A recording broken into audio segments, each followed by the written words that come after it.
Tinambangan ng mga armadong lalaki ang 2 guro at 2 pulis sa Zamboanga City kaninang umaga. Nasugatan ang isa sa mga pulis. Nasa kustodiya ngayon ng DepEd ang mga guro. Hinala nila may gustong magpakidnap sa kanila tulad na nangyari sa isang guro doon noong nakaraang Nobyembre.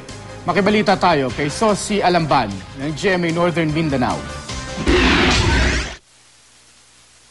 May natanggap daw na report ang pulisya sa Zamboanga City tungkol sa mga armadong grupong umaaligid sa ilang lugar sa lungsod.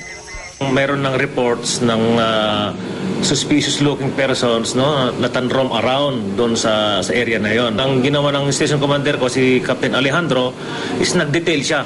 Nagdang 2 pulis para mag-monitor tsaka mag-secure na rin doon sa area doon sa Kabigan Elementary School. Kaninang pasado alas 7 ng umaga, tinambangan sa bahaging ito ng Barangay Maasin ng isang guro, isang principal at 2 nilang escort na pulis. Nasugatan ang isa sa mga pulis. Base sa investigasyon, papasok na sa Kabigan Elementary School ang principal at guro kasama ang mga pulis. Nang harangin at barilin sila ng 2 lalaki.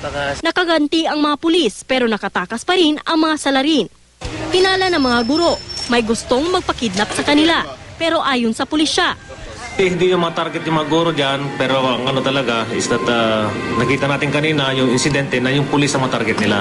So parang gusto nila, ayaw nila na mayroon mga members ng police or task force Zamboanga na nandun sa area.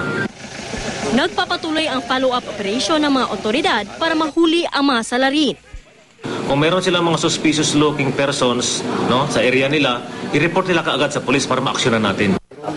Sinuspindi na rin ang klase sa Kabigan Elementary School at mga kalapit na paaralan habang nagpapatuloy ang operasyon.